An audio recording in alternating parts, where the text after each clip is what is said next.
Smart homes అదుర్స్ reality రంగంలో సరికొత్త విప్లవం హోమ్ ఆటోమేషన్ గురించి పూర్తి వివరాలకు చదవండి రేపటి సాక్షి దినపత్రిక.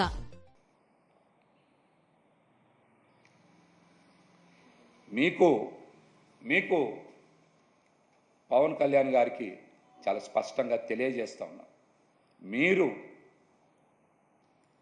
మీరు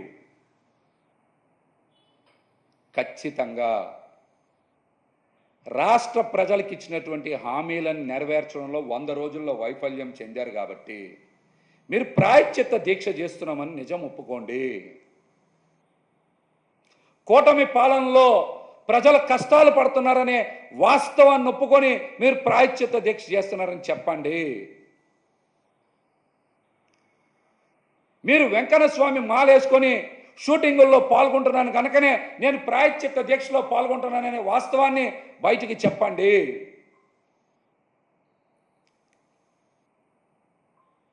సనాతన ధర్మంతో హిందువుల మనోభావాలతో కలియుగ వెంకన్న స్వామితో ఆటలాడాలనుకుంటే భగవంతుడు, భక్తులు, ప్రజలు మిమ్మల్ని ఉపేక్షించాలని కూడా ఈ సందర్భంగా అయితే మేము హెచ్చరిస్తాము.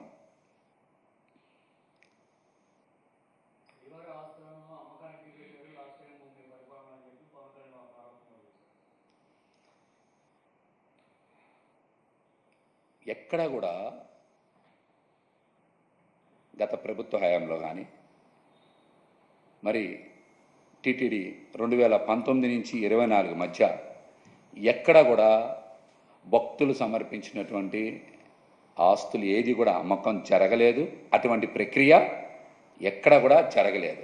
అవాస్తవాలు, అబద్ధాలు ప్రచారం చేయొద్దు. మీరు ఈ రోజున అధికారంలో ఉన్నారు. మీరు తిరుమల తిరుపతి దేవస్థానం యొక్క విశిష్టతని, ప్రాముఖ్యతని పెంచే విధంగా జగన్మోహన్ రెడ్డి గారిని చూసేయని నిర్ణయాలు తీసుకోండి. అంతేగాని అబద్ధాలు, అవాస్తవాలు ప్రచారం చేయొద్దు. ఎక్కడ కూడా అటువంటి ప్రక్రియ జరగలేదు. ఇందాక నేను చెప్పాను, నేను కూడా మరి జగన్మోహన్ రెడ్డి గారు అధికారంలో ఉండగా తిరుమల తిరుపతి దేవస్థానం శ్రీవారి వైభవాన్ని ప్రపంచానికి చాటి చెప్పేలా నిర్మాణాలు చేపట్టారు. దేశం నలుమూలలో కూడా వెంకన్న స్వామి ఆలయాలు కట్టారు. అమరావతిలో కూడా ఆలయం కట్టారు.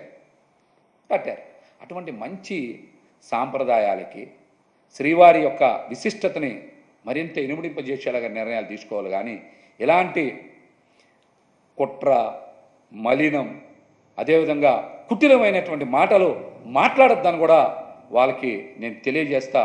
వెంకన్న స్వామి వాళ్ళకి ఇప్పటికైనా మంచి బుద్ధి ప్రసాదించాలని నేనైతే ప్రార్థిస్తా ఉన్నా.